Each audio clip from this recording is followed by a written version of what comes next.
So, ikaw, alam ko namang mataas ang aspirations mo sa buhay kapag gusto mo either maging millionaire or gusto mo maging artista or gusto mo ay maging isang magandang athlete or magaling na athlete, hindi maganda.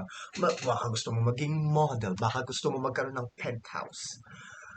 Pero, kailangan mong malaman na ang iyong pangarap ay magkakaroon ng presyo. May presyo ang iyong pangarap. Ano ang ibig sabihin ko nito? Ito ang presyo ng iyong pangarap, okay? Ito yung presyo ng iyong pangarap.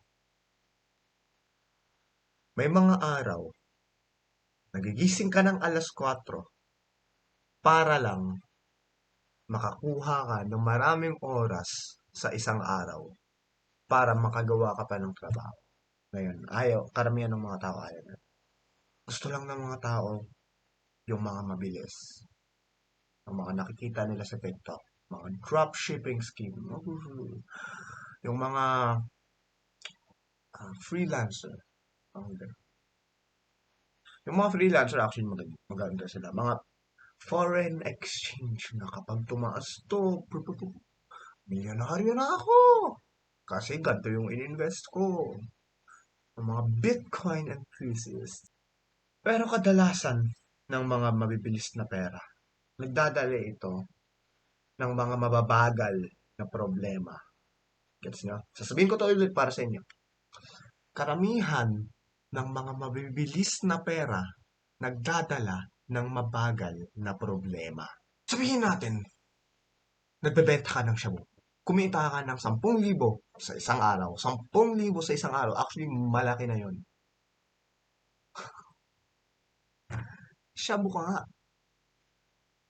Malalaman yan ng polis.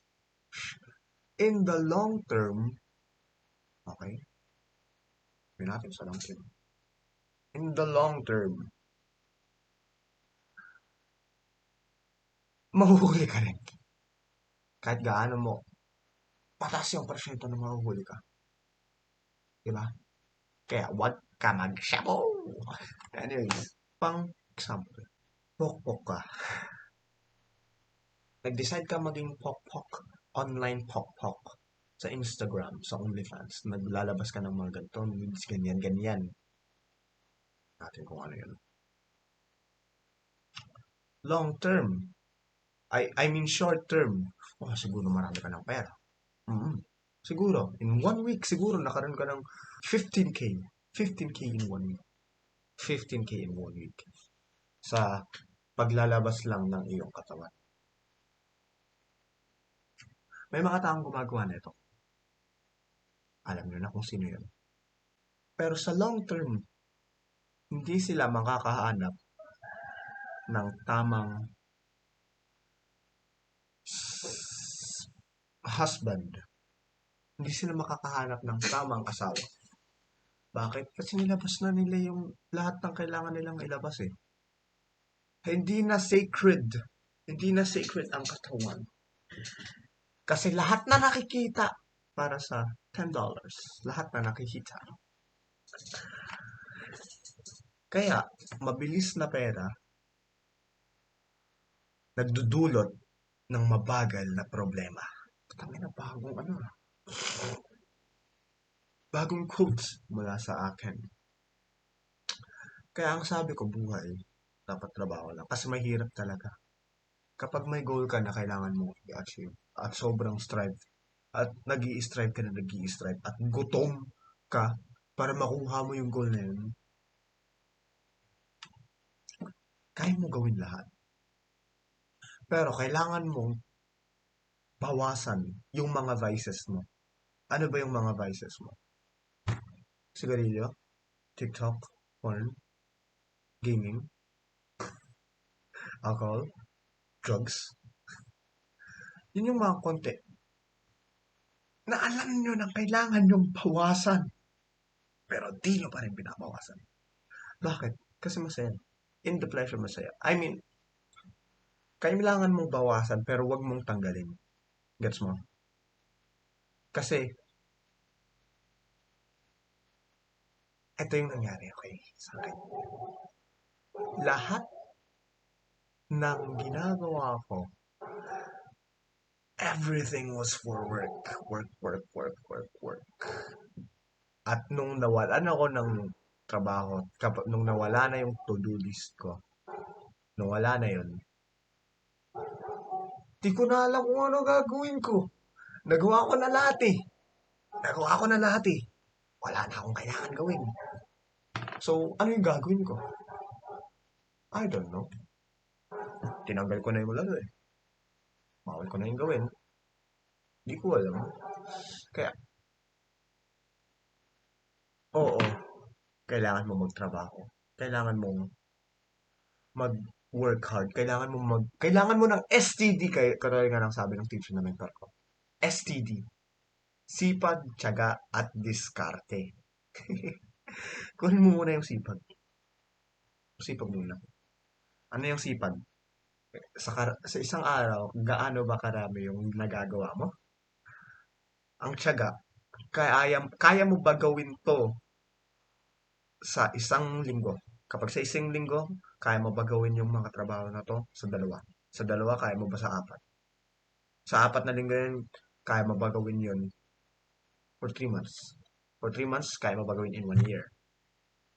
Yun ang sinasabi. For tiyaga. At ang diskarte ang pinakahuli. Dahil kailangan mo munang ng sipag at tiyaga. Yung diskarte sa huli, kasi ito na yung mga strategy. Yung kapag alam mo na yung gagawin, doon mo na lalagyan ng diskarte. Doon mo na ile-leverage yung time mo. Gets mo ba? Kapag ang maximum, ang kapag ang araw mo ay nasa maximum output na, doon ka nagagamit ng diskarte. Para sa 100% na yun, kukuha ka siguro ng 10. Ay, dadagdag ka siguro ng 50% na yun. Kasi kumuha ka ng isang tao. Or kumuha ka ng anong tao. Papunta sa'yo para magkaroon ka ng leverage. Or depende. Depende naman yun kapag sa sport mo eh. Ganon kapag business. Ganon kapag business. Okay? Sipag, tiyaga at diskarte. STD. Kaya kapag sinabi mo, sabihin mo, Ma, kailangan ko ng STD.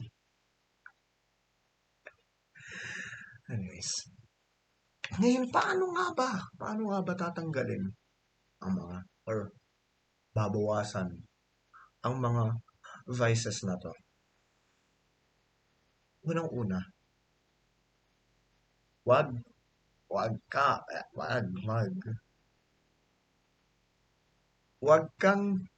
manood ng cellphone mo o kahit anong mga vice, wag kang gumamit ng ganun at the start of the day. Sa unang araw mo, 90% ng araw mo dapat work, tapos 10 lang, 10 lang yung ilalaan mo para sa personal time mo. Personal time. Baka pag-jowa mo yun.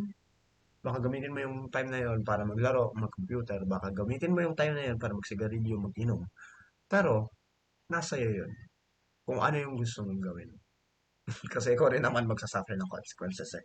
90, 90%, 10%, araw-araw. 90%, 10%. I-reward mo rin yung sarili mo. Bigyan mo yung sarili mo ng carrots. Bigyan mo ng sarili mo ng bait para magtrabaho ka ng maayos. Para sabihin ng utak mo, ay, ayoko na. Pagod na ako.